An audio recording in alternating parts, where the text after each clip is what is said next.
The House will be in order. The prayer will be offered by our chaplain, Father Conroy. Let us pray.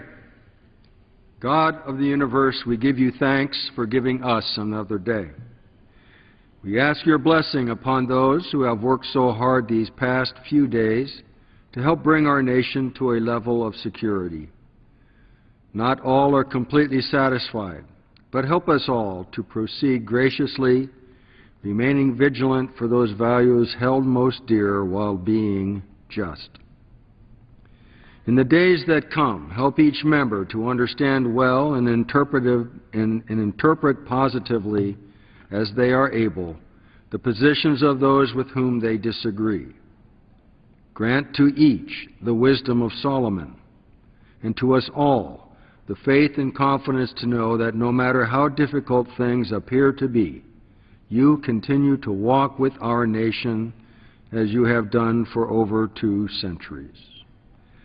May all that is done today in this people's house be for your greater honor and glory. Amen. The chair has examined the journal of the last day's proceedings and announces to the House his approval thereof. Pursuant to Clause 1 of Rule 1, the journal stands approved. Mr. Speaker.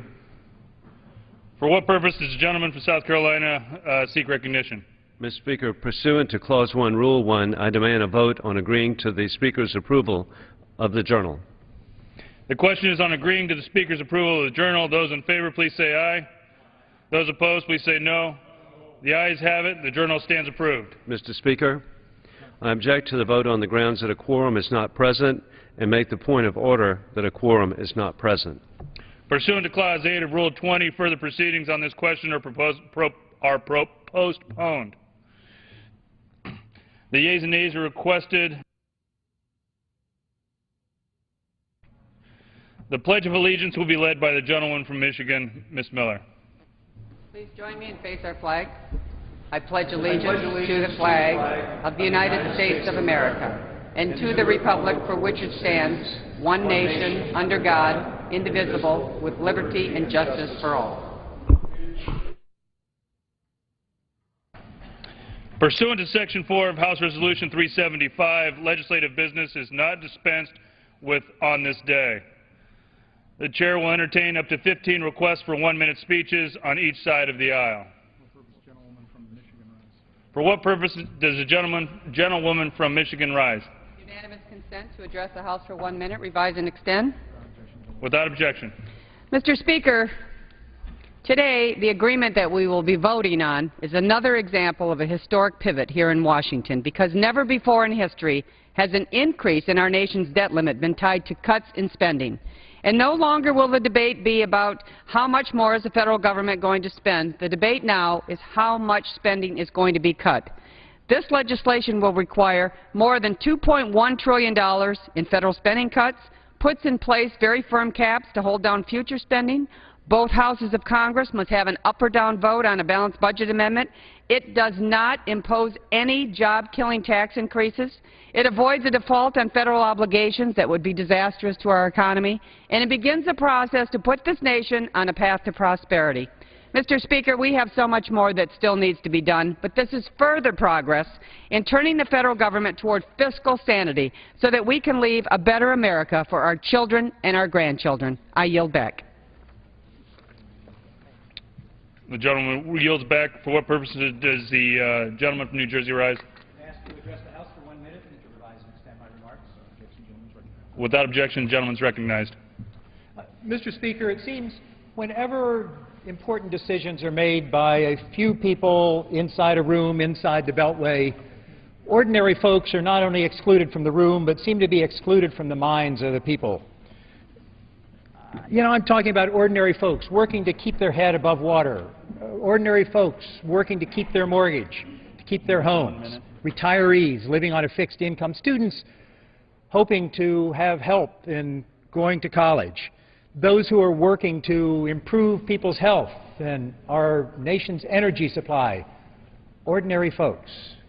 What makes anyone think that a super committee of 12 people operating in a room inside the Beltway in November is going to do a better job looking after the interests of ordinary folks. I yield back my time. The gentleman yields back. For what purpose does the gentleman from South Carolina rise? Mr. Speaker, I ask permission to address the House for 1 minute, revise and extend my remarks. Without objection, the gentleman is recognized for 1 minute. Mr. Speaker, this weekend, South Carolina lost one of its greatest leaders, United States District Judge Matthew J. Perry.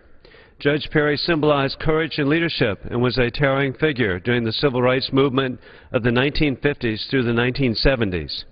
After having served in the U.S. Army from 1944 to 1945 as a sergeant in the Quartermaster Corps, Judge Perry graduated from South Carolina State with a B.S. in business. He went on to graduate from South Carolina State Law School in 1951. As a young attorney, Judge Perry established his credibility in South Carolina by defending many of the students protesting segregation during sit-ins. In 1976, he was nominated by Senator Strom Thurmond to the U.S. Military Court of Appeals in Washington.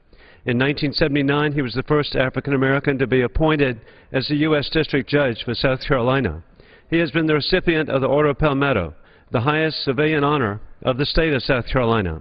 Our nation has truly lost a legend who has made a difference for all the people of South Carolina. In conclusion, God bless our troops, and we'll never forget September 11th and the global war on terrorism. For what purpose does the gentleman from Oregon rise? Address the House for 1 minute. The gentleman is recognized for 1 minute. It's a little different than the Reid bill we voted on Saturday. It actually increases military spending $78 billion over the bill that we voted on Saturday, and it decreases domestic spending by $80 billion. And it doesn't end the wars, unlike the Reid bill we voted on Saturday. It has one specified cut, student financial aid. That's the only cut specified. What kind of world do you people live in? And, of course, it doesn't ask a single thing of millionaires, billionaires, corporations that avoid taxes, doesn't close a single loophole, doesn't ask one millionaire or billionaire just to go back to Clinton-era taxes, and it does nothing about our most serious deficit in this country, and that is the jobs deficit. Unless you really believe that tax loopholes, tax cuts, and cutting investment in aviation and surface transportation creates jobs on your planet, this bill creates none here today.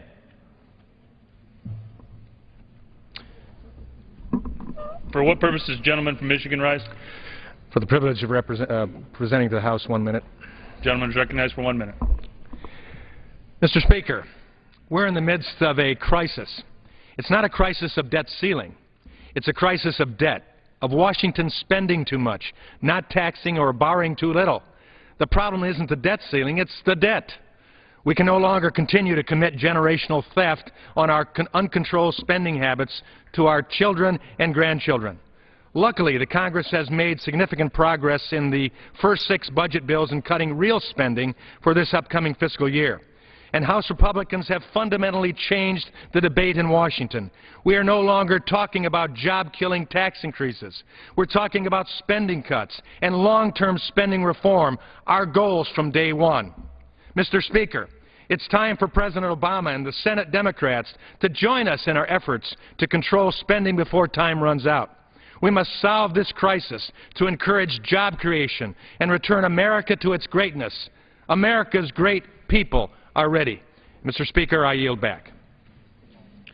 For what purpose does the gentleman from Texas rise? Gentleman's recognized for 1 minute. Thank you very much, Mr. Speaker. It really is about justice for all. The question becomes, as we go into our conferences and caucuses, who will this help? Will it help the small businesses who are the backbone of America? Will it help the students who are now standing at the doors of colleges and seeing them slam shut?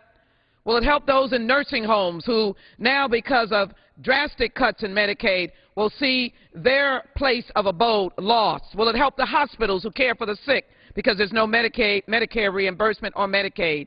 We're going to be looking at this to see how it helps or hurts the American people. But I tell you who it helps. Big businesses, are they going to now step in and create jobs? Because when we cut across the board, public sector jobs will be cut all across America.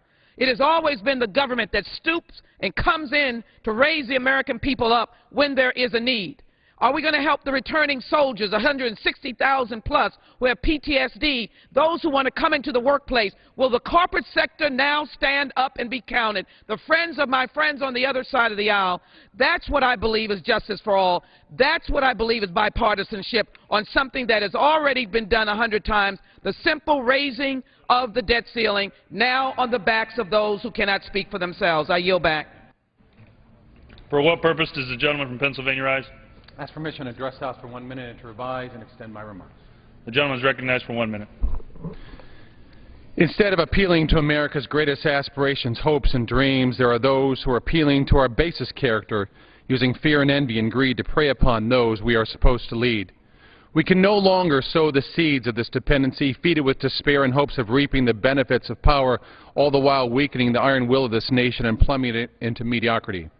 We must encourage inventiveness, entrepreneurship, and the risk that comes with leadership. We must not attack and mock those who work hard. It is not a path to greatness, but a road to mediocrity and servitude, where people are encouraged not to reach for the stars, but to grab what they can get from the government. Those who prey upon the fears of the weak insult them twice, once in trying to frighten them, and another for believing they are too weak to understand they are being fooled. We have had enough of unemployment, of the weakening of our nation, the drama of hand-wringing, the cowardness of blaming, finger-pointing and deflection, insults to opportunities of job creators, and the ransom we pay to other nations in the form of energy, manufactured goods, and the massive interest on our massive debt. Mr. Speaker, it's time for leaders to stop using success as a dirty word and a justification to take more and more from those who create jobs. Whether the worker wears a blue collar or a blue suit, all work is good and noble, and it's time to encourage it, not to criticize the work. I yield back. For what purpose does the gentlelady from Virgin Islands rise? Gentlelady is recognized for 1 minute.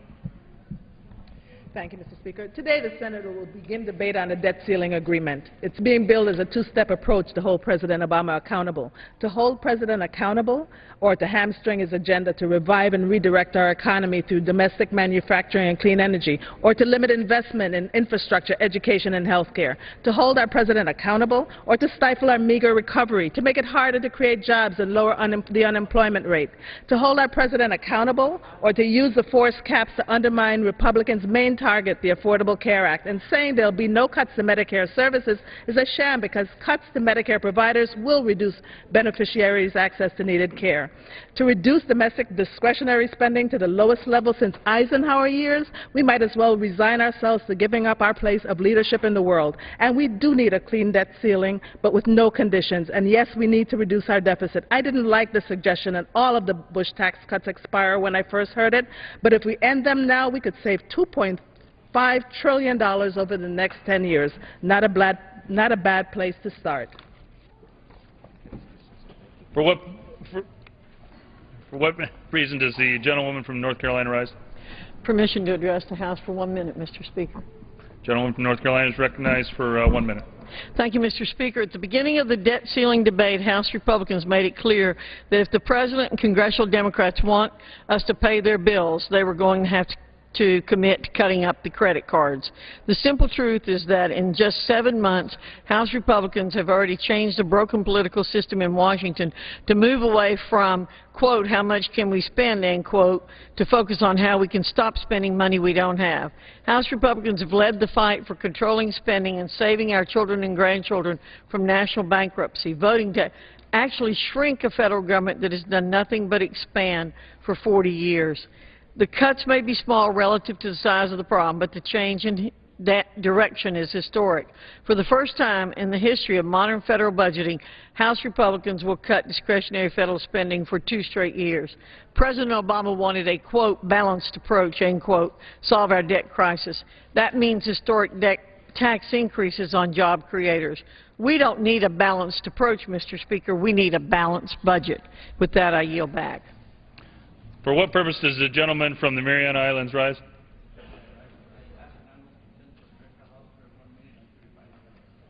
The gentleman is recognized for 1 minute. Mr. Speaker, I rise today to pay tribute to the many individuals who founded, developed, and stewarded the judicial system in the Northern Mariana Islands, where American jurisprudence is rooted in the liberation of our islands in 1944.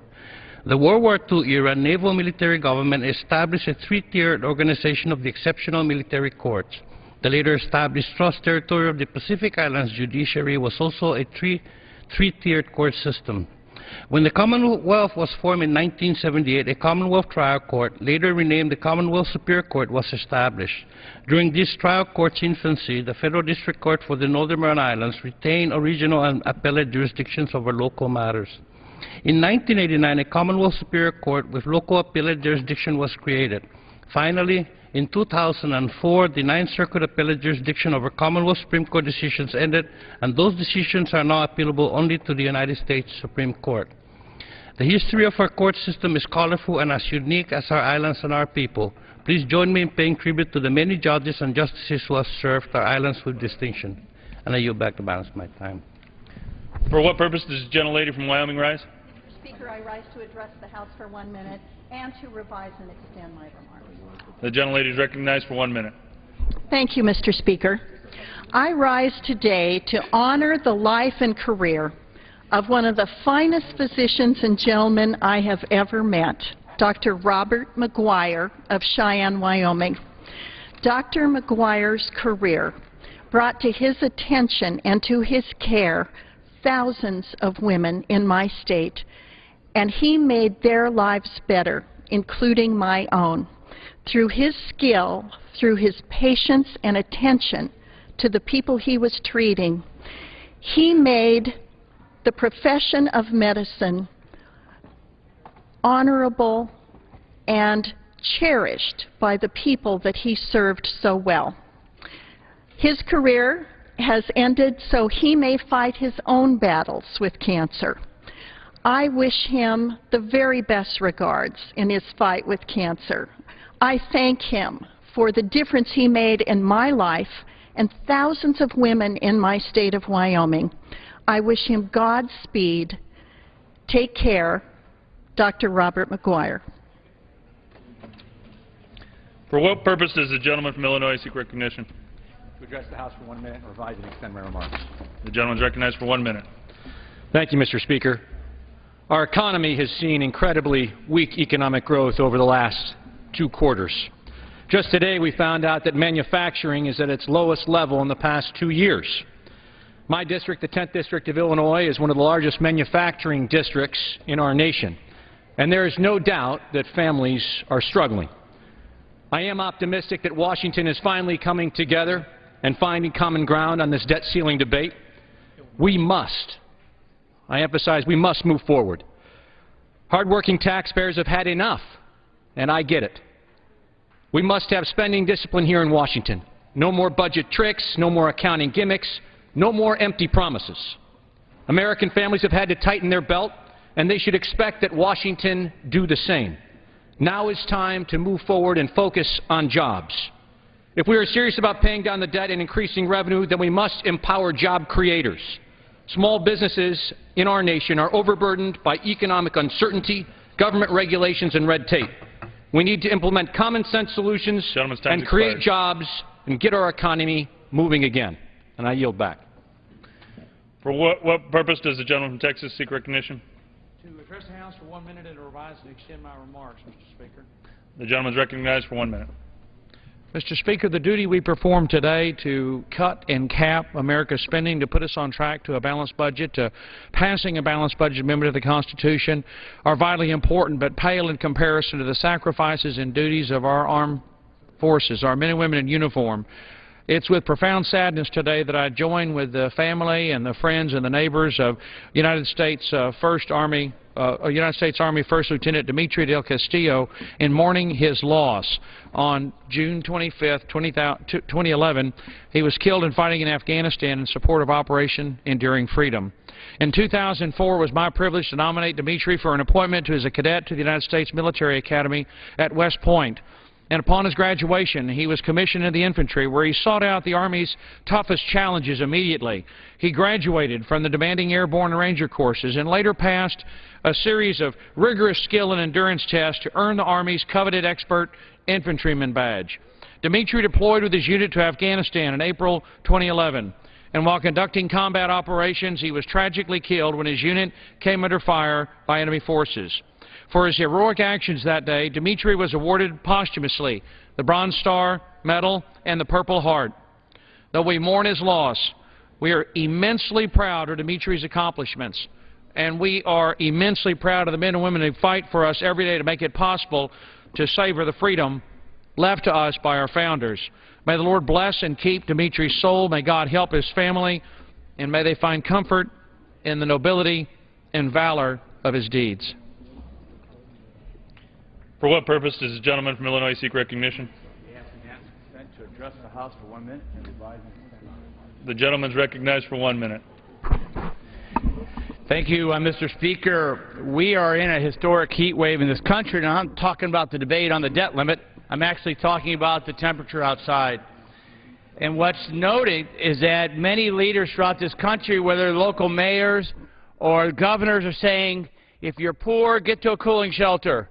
If you're stay inside, stay in the air conditioning. Well, we're fortunate in this country to have low-cost power generated by coal.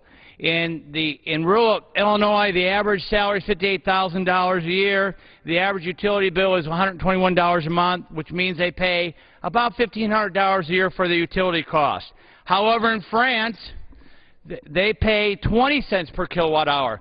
Just think what the cost would be here if we had to double our electricity rates. Talk about how a burden on the poor and rural Americans are when instead of $1,500 a year, they would have to pay $3,000 a year just to seek relief from these hot winters. And I yield back my time. For what purpose does the gentleman from Louisiana seek recognition? The gentleman is recognized for 1 minute.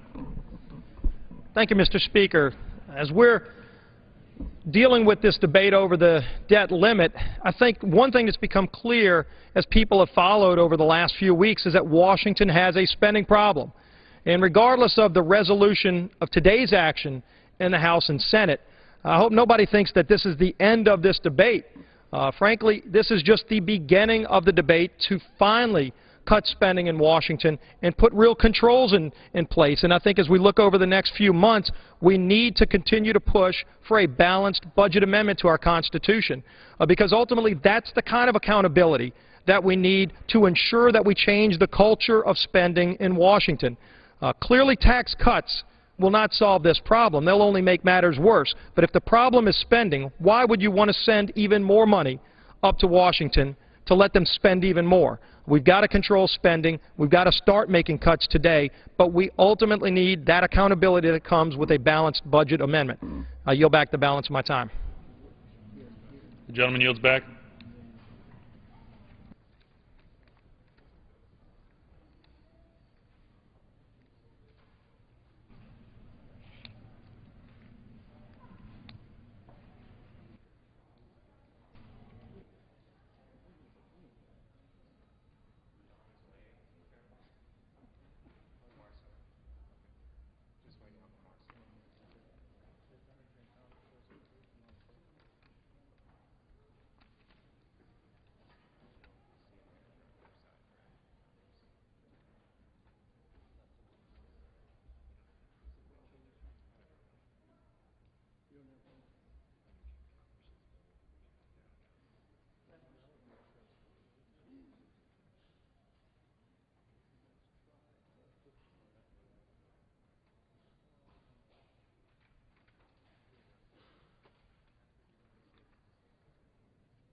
Pursuant to Clause 8 of Rule 20, the Chair will postpone further proceedings today on motions to suspend the rules on which a recorded vote or the yeas and nays are ordered, or on which the vote incurs objection under Clause 6 of Rule 20.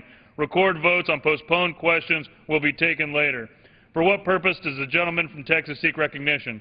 Mr. Speaker, I move that the House suspend the rules and pass H.R. 398, a bill to amend the Immigration and Nationality Act to toll during active duty service abroad in the armed forces the periods of time to file a petition and appear for an interview to remove the conditional basis for permanent resident status and for other purposes.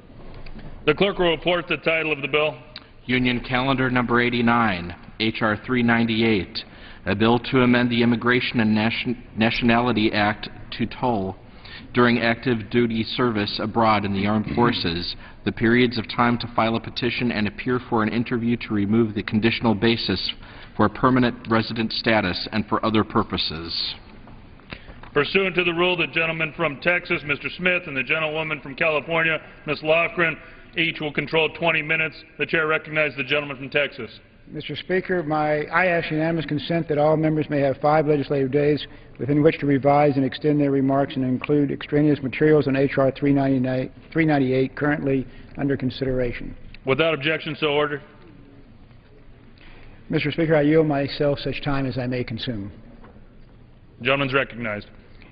Mr. Speaker, I support this bill, which provides relief to military service members serving overseas who marry foreign spouses.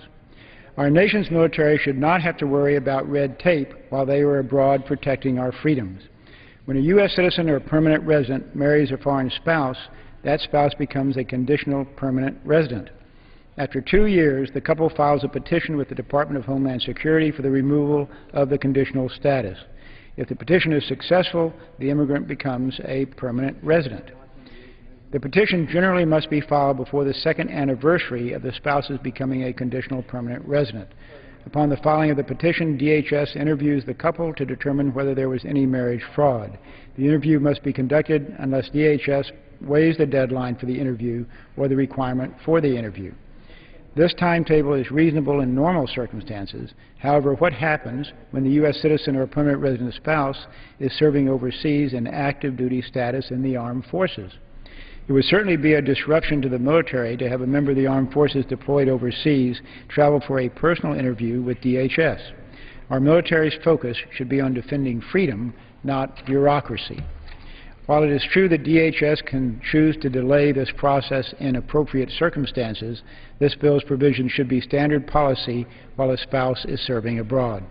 Of course, the petition and interview would still take place when the spouse is no longer on active duty. This bill is good for our military, and I urge my colleagues to support it, and I'll reserve the balance of my time. The gentleman reserves. The gentlewoman is recognized. Thank you. I yield myself such time as I may consume. As the author of H.R. 398, I support this bill. It's a small measure to help support members of our armed forces who are serving overseas and their families here at home. Our troops who take up our country's call to service and volunteer to place themselves in harm's way face uncertainties every day. For countless soldiers, the peace of mind that they get from family back home helps to keep them focused on the important job at hand. For that reason, it is critical that we not add to their burdens and instead seize the opportunity to alleviate even a small amount of the anxiety they feel. And as the chairman has indicated, there is a conditionality placed on residence gained through marriage. Couples are given a 90-day grace period just before the 2nd anniversary of the grant to file to remove the conditions, and then they get only 90 days to appear in person for an interview. Now, only after this is done are the conditions removed, and if the conditional status is not removed in this way, the residence is terminated and the foreign national spouse could be deported.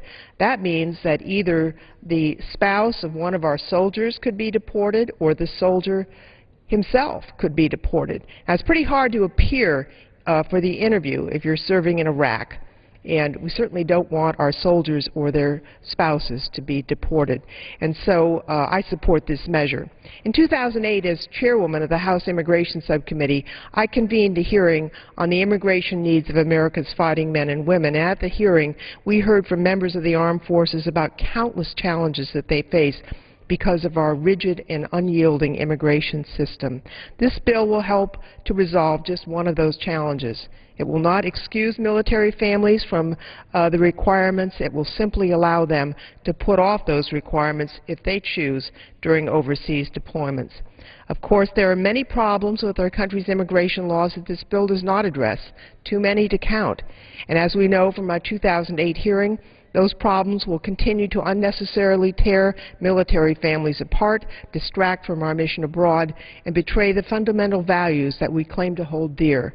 But despite this great need, it is only this small bill, a bill that should help a few dozen service members a year, that is on the floor for action.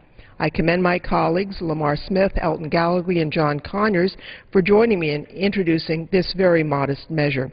Our men and women on the front lines are standing in defense of our country, and their loved ones back home stand in defense of them.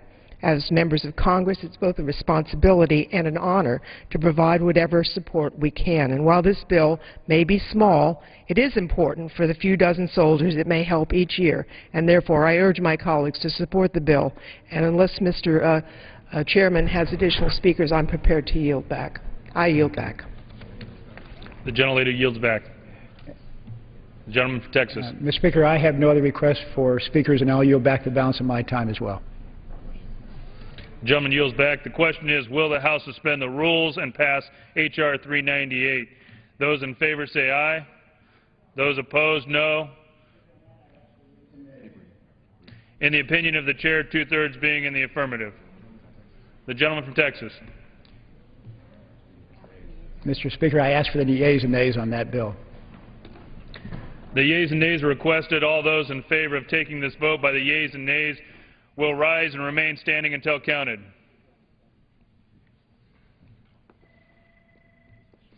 A sufficient number having risen, the yeas and nays are ordered. Pursuant to Clause 8 of Rule 20, further proceedings on this question will be postponed. For what purpose does the gentleman from Texas seek recognition? Mr. Speaker, I move that the House suspend the rules and pass H.R. 1933 as amended, a bill to amend the Immigration and Nationality Act to modify the requirements for admission of non-immigrant nurses in health professional shortage areas. The clerk will report the title of the bill. Union Calendar Number 99, H.R. 1933, a bill to amend the Immigration and Nationality Act to modify the requirements for admission of non-immigrant nurses in health professional shortage areas. Pursuant to the rule, the gentleman from Texas, Mr. Smith, and the gentlewoman from California, Ms. Lofgren, each will control 20 minutes. The chair recognizes the gentleman from Texas. Mr. Speaker, I ask unanimous consent that all members may have 5 legislative days within which to revise and extend their remarks and include extraneous materials on H.R. 1933 as amended, currently under consideration. Without objection. And, Mr. Speaker, I yield myself such time as I may consume. The gentleman is recognized. Mr. Speaker, I offer this legislation on behalf of myself and Representatives Cuellar, Hinojosa, Roscom, and Rush. A number of American hospitals have great difficulty attracting nurses. These include hospitals that serve mostly poor patients in inner-city neighborhoods and some hospitals in rural areas. For example, St. Bernard Hospital in Chicago is the only remaining hospital in the area of over 100,000 people, and almost all of its patients live in poverty. St. Bernard almost closed its doors in 1992, primarily because of its inability to attract registered nurses. Congress passed the Nursing Relief for Disadvantaged Areas Act in 1999 to help hospitals like St. Bernard. It created a new H-1C temporary registered nurse visa program with 500 visas available each year that allowed nurses to stay for 3 years. To be able to petition for a foreign nurse, an employer had to meet 4 conditions.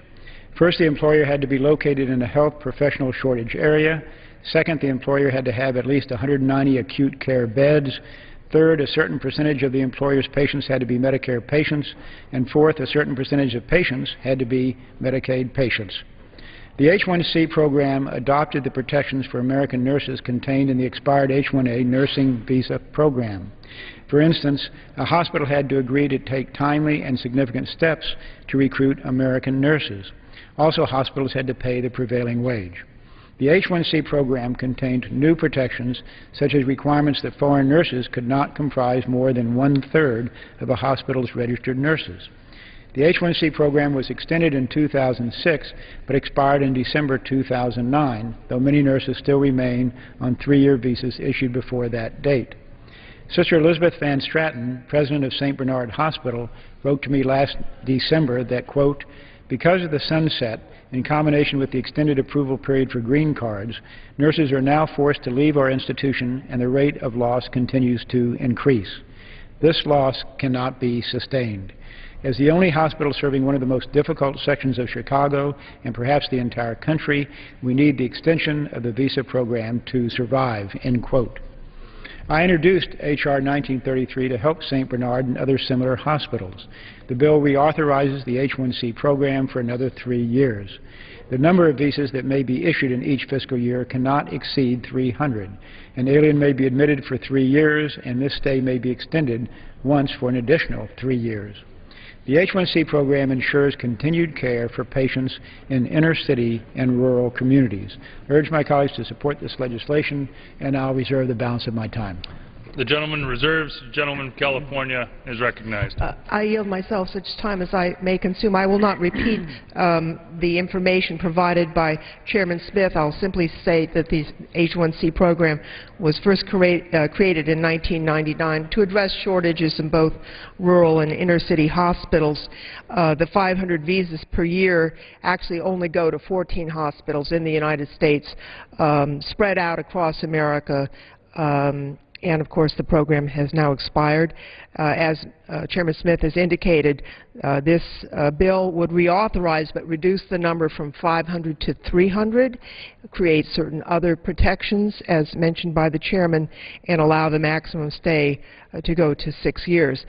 Because the bill would double the duration of H-1C status, I offered an amendment in committee, which was accepted by all, to make the H-1C visas portable among the 14 hospitals authorized to employ H-1C nurses.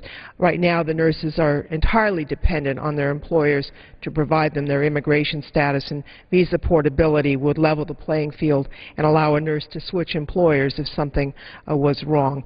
I appreciate the Chairman's willingness to accept that, and I thank the Chairman for introducing this bill and working with me to ensure that H-1C nurses are better protected against exploitive situations. I urge my colleagues to support the bill, and unless there are additional speakers, I would be happy to yield back. Then I would yield back. The gentleman from California yields back. The gentleman from Texas is recognized. Mr. Speaker, I have no other requests by anyone who wishes to speak on the bill, so I'll yield back the balance of my time as well. The gentleman yields back. The question is, will the House suspend the rules and pass H.R. 1933 as amended? Those in favor say aye. Those opposed, no. In the opinion of the Chair, 2/3 being in the affirmative. Mr. Speaker, I request the yeas and nays on that bill. The yeas and nays are requested. All those in favor of taking this vote by the yeas and nays will rise and remain standing until counted. A sufficient number having risen, the yeas and nays are ordered. Pursuant to Clause 8 of Rule 20, further proceedings on this question will be postponed. For what purpose does the gentleman from Texas seek recognition? Mr. Speaker, I move that the House suspend the rules and pass H.R. 2480, the Administrative Conference of the United States Reauthorization Act of 2011, as amended. The clerk will report the title of the bill. Union Calendar Number 100, H.R. 2480, a bill to amend Title V United States Code to authorize appropriations for the Administrative Conference of the United States for fiscal years 2012, 2013, and 2014, and for other purposes. Pursuant to the rule, the gentleman from Texas, Mr. Smith, and the gentleman from Tennessee, Mr. Cohen, each will control 20 minutes. The Chair recognizes the gentleman from Texas. Mr. Speaker, I ask unanimous consent that all members may have 5 legislative days within which to revise and extend their remarks and include extraneous materials on H.R. 2480 as amended, currently under consideration. Without objection. And, Mr. Speaker, I yield myself such time as I may consume. The gentleman is recognized. Mr. Speaker, I offer this bill on behalf of myself, the gentleman from North Carolina, Mr. Coble, and on behalf of the gentleman from Tennessee, Mr. Cohen. Lately, the need to reform federal administrative law has become urgent. Every day, the long-promised economic recovery seems more like a mirage. Our top priority should be to create jobs. Protecting job creators from over-regulation will help create jobs. According to the Small Business Administration, regulations impose a $1.75 trillion burden annually on the American economy. Reducing this burden will hasten our economic recovery. The Administrative Conference of the United States is a small but important institution. It is a narrowly focused, nonpartisan body that offers an outstanding forum to reform federal administrative law. Regulatory agencies must be efficient, effective, and accountable. This is the heart of the conference's historical mission. Over the years, its recommendations have saved taxpayers tens of millions of dollars. For example, the Social Security Administration saved $85 million by adopting a recommendation to eliminate an unnecessary step in its appeals process. The conference's budget was $1.8 million at the time. And the Federal Deposit Insurance Corporation saved more than $9 million in the first 18 months of a pilot program implementing an ACUS recommendation to make greater use of alternative dispute resolution. ACUS currently is urging agencies to expand their use of video hearings. The Social Security Administration already has saved $59 million by doing more hearings by video conference. This ACUS recommendation has the potential to save millions more across the federal government. Due to a lack of funding, the conference went dormant in 1996. It was revived in the 111th Congress, and I'm glad that once again it is able to contribute to administrative law reform. The conference is uniquely positioned to generate much savings for very little cost. Recommendations from the conference save taxpayer dollars by helping agencies work more effectively. The conference also helps agencies adopt better and less burdensome regulations to reduce that $1.7 trillion regulatory burden on the economy. Additionally, the Subcommittee on Commercial and Administrative Law's December 2006 interim report on regulatory reform contains numerous suggested reforms that ACUS could examine and help agencies implement. During these difficult economic times, everyone has to tighten their belts, including federal agencies. If American families have to make tough economic choices, so should Congress. The amount authorized by this bill, $2.9 million annually for the next 3 fiscal years, was a bipartisan compromise. It reduces the conference authorization level by almost 10% while enabling the conference to perform its most critical work. The conference's past successes raise the prospect for a high return on the taxpayer's investment. It is a reasonable authorization level in light of the current need to reduce federal spending, and I recommend it to my colleagues, and I'll reserve the balance of my time. The gentleman reserves. The gentleman from Tennessee is recognized. Thank you, Mr. Speaker. I yield myself such time as I may consume. Gentleman's recognized. Thank you. It's been a pleasure working with Chairman Smith, who yields the time never as much as I may consume, but yields the time which I'm always appreciative of. And we've worked in a bipartisan manner on this, and I appreciate his working with me on that. The federal administrative law and rulemaking processes are among the most important ways by which our nation implements public policy. Each year, agencies issue regulations to ensure that the food we eat, the air we breathe, the cars we drive are safe. Although regulations play a critical role in virtually every aspect of our daily lives, there's only one independent, nonpartisan federal entity that Congress can rely on to ensure that these regulations work as intended: the Administrative Conference of the United States, known as ACUS. That's the critical entity that we have.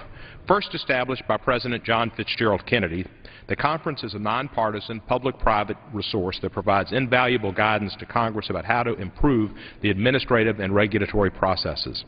ACUS is charged with making recommendations for the improvement of administrative agencies and their procedures, particularly with respect to efficiency and fairness. Over the years, the conference has helped agencies implement many cost-saving procedures and made numerous recommendations to eliminate excessive litigation costs and long delays. Just one agency alone, the Social Security Administration, estimates that the conference's recommendations to change that agency's appeals process yielded approximately $85 million in savings. Another recommendation by the conference, namely that agencies use alternative dispute resolution methods to avoid costly and time-consuming litigation, resulted in more than $100 million in savings government-wide. Several other ACUS recommendations have greatly increased the efficiency of other administrative procedures by eliminating duplicative hearings and streamlining appeals from agency action, thereby also resulting in cost savings of millions of dollars. In what is truly a rare and historic example of agreement, Supreme Court Justices Stephen Breyer and Anton Scalia have jointly testified before our committee in strong support of the conference, not once, but on 2 occasions. And I must say I enjoyed both of their comments and their friendship. Justice Breyer extolled the huge savings to the public resulting from the conference's recommendations, while Justice Scalia likewise agreed that ACUS is an enormous bargain. Perhaps most importantly, ACUS can play a major role in helping agencies even more become efficient and effective, especially given the present budgetary constraints. As reported by the Judiciary Committee, H.R. 2480, the Administrative conference, the United States Reauthorization Act of 2011 authorizes $2.9 million to be appropriated to the conference for each of fiscal years 2012 and 2014. With this modest reauthorization, we'll ensure the conference will continue to return to American taxpayers many multiples of that investment in the form of recommendations that will make federal agencies more effective. H.R. 2480 reflects a long history of bipartisan support for ACUS. Once again, I thank the Chairman of the Judiciary Committee, Lamar Smith, a gentleman and a scholar, and the Court's Commercial and Administrative Law Subcommittee Chairman, Howard Coble, a gentleman and a scholar as well, for working with me on this legislation. And I look forward to continuing to work with my colleagues on the other side of the aisle to secure final passes of H.R. 2480 by the other body. Accordingly, I urge all of my colleagues to support the legislation. I reserve the balance of my time. The gentleman from Tennessee reserves. The gentleman from Texas is recognized. Mr. Speaker, I have no other requests for time, so I'll yield back the balance of my time. The gentleman from Texas yields back. The gentleman from Tennessee is recognized. And I yield back as well. Thank you. The gentleman yields back. The question is, will the House suspend the rules and pass H.R. 2480 as amended? Those in favor say aye. Those opposed, no. In the opinion of the chair, two-thirds being in the affirmative. The rules are suspended. The bill is passed, and without objection, the motion to consider Mr. Speaker, is laid I on ask the for table. the yeas and nays on this bill. The yeas and nays are requested. All those in favor of taking this vote by the yeas and nays will rise and remain standing until counted. A sufficient number having risen, the yeas and nays are ordered pursuant to Clause 8 of Rule 20. Further proceedings on this question will be postponed. Do we not have another bill right now? We do.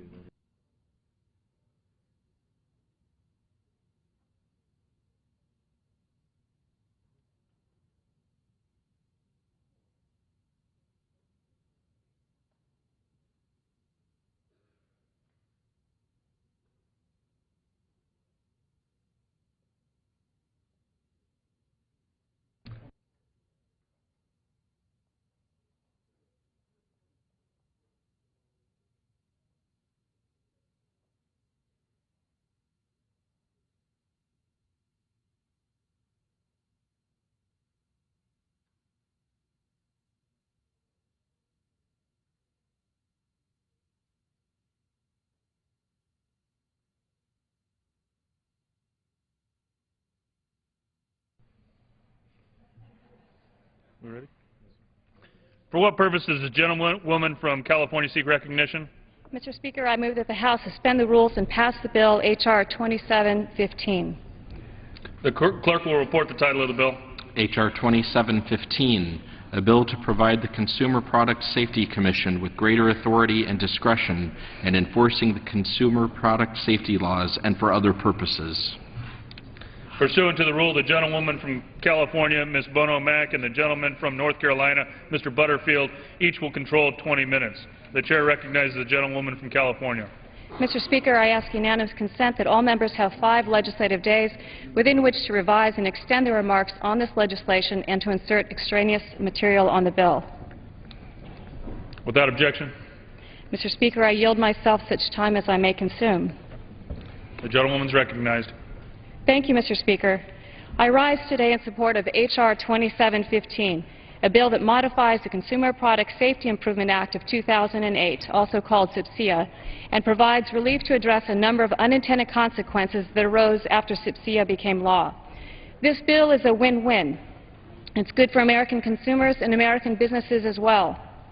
It is also a bipartisan bill, and I want to thank Energy and Commerce Committee Chairman Upton, as well as Ranking Member Waxman and my counterpart, Mr. Butterfield, for all of their hard work in getting this important bill to the floor today.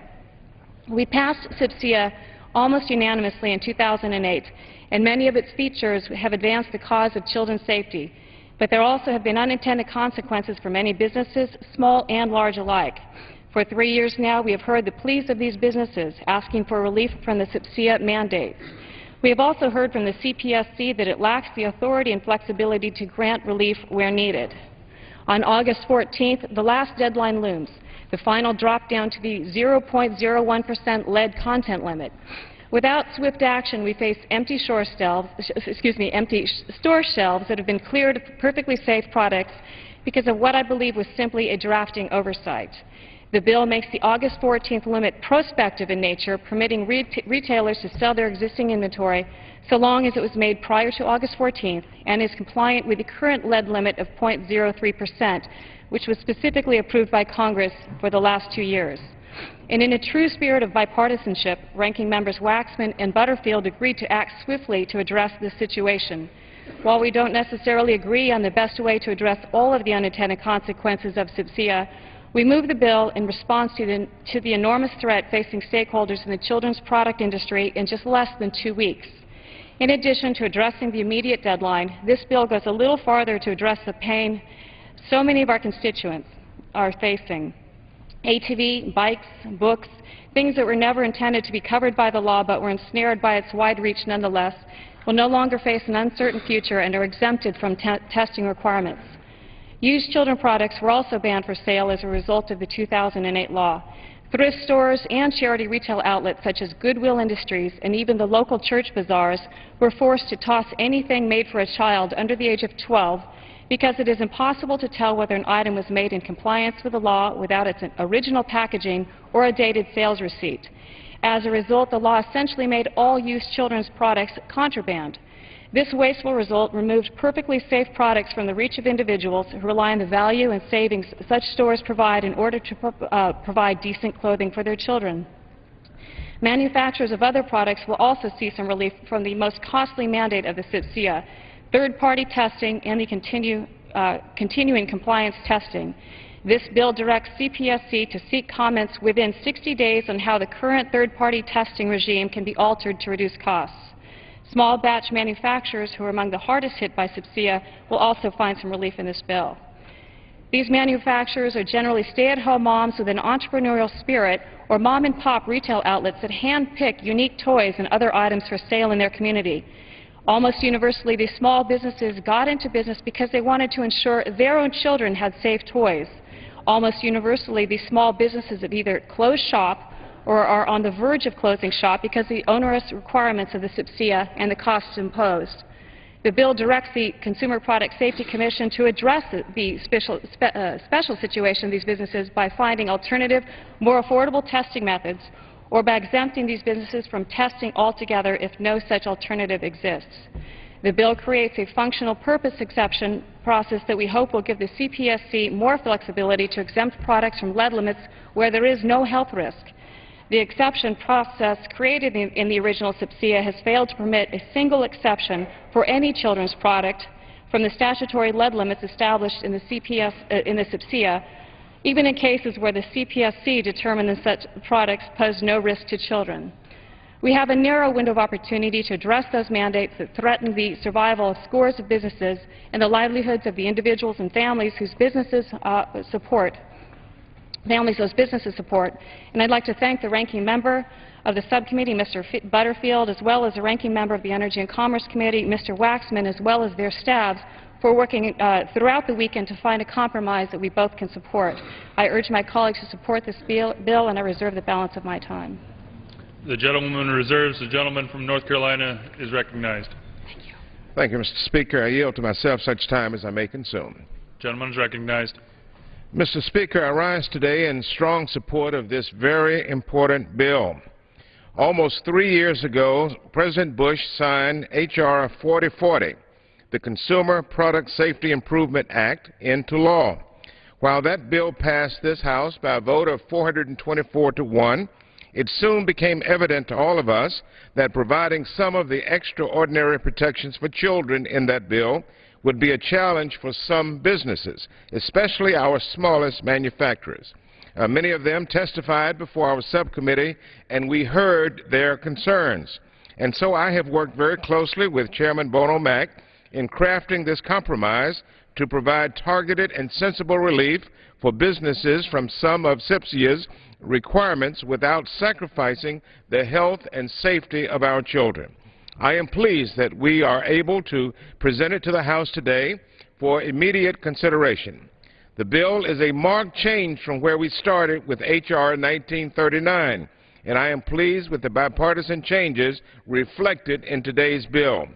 Businesses are provided with relief through prospective application of the 100 parts per million lead content limits.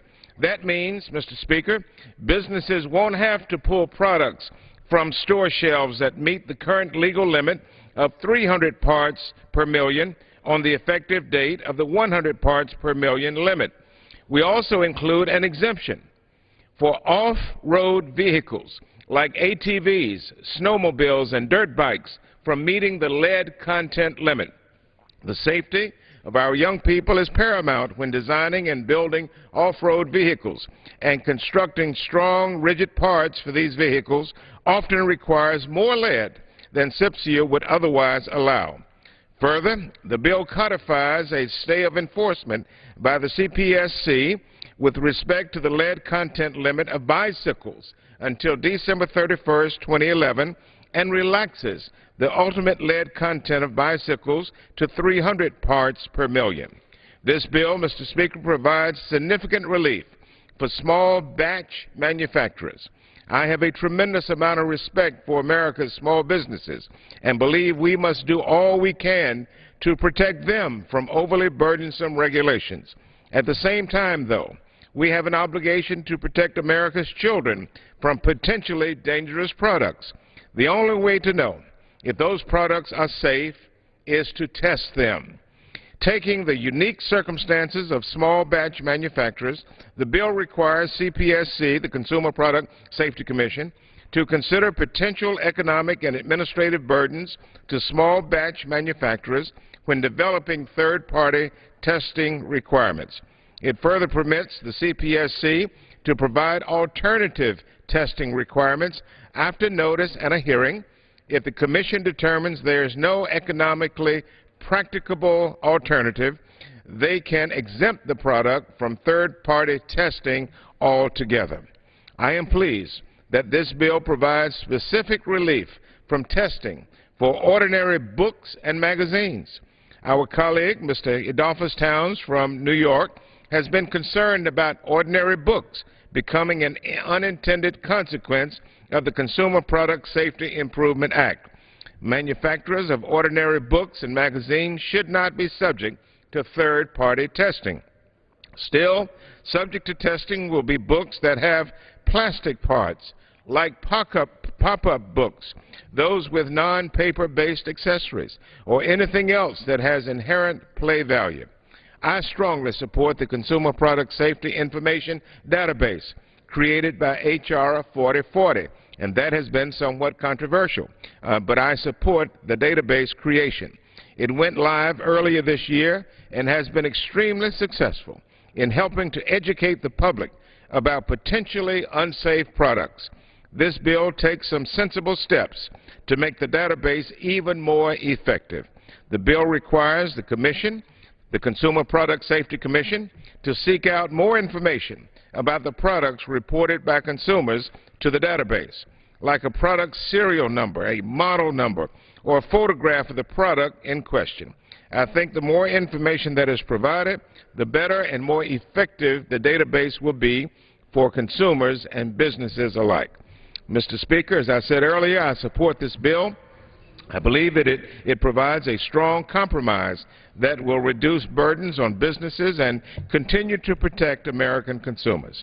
Again, I want to thank our distinguished chairman of the subcommittee, Chairman Bono Mack, for working with me in a bipartisan fashion to find solutions, common sense, practical solutions for the American people. I thank you, Mr. Speaker. I thank the chairman of the subcommittee, the chairman of the full committee, the ranking member of the full committee, all of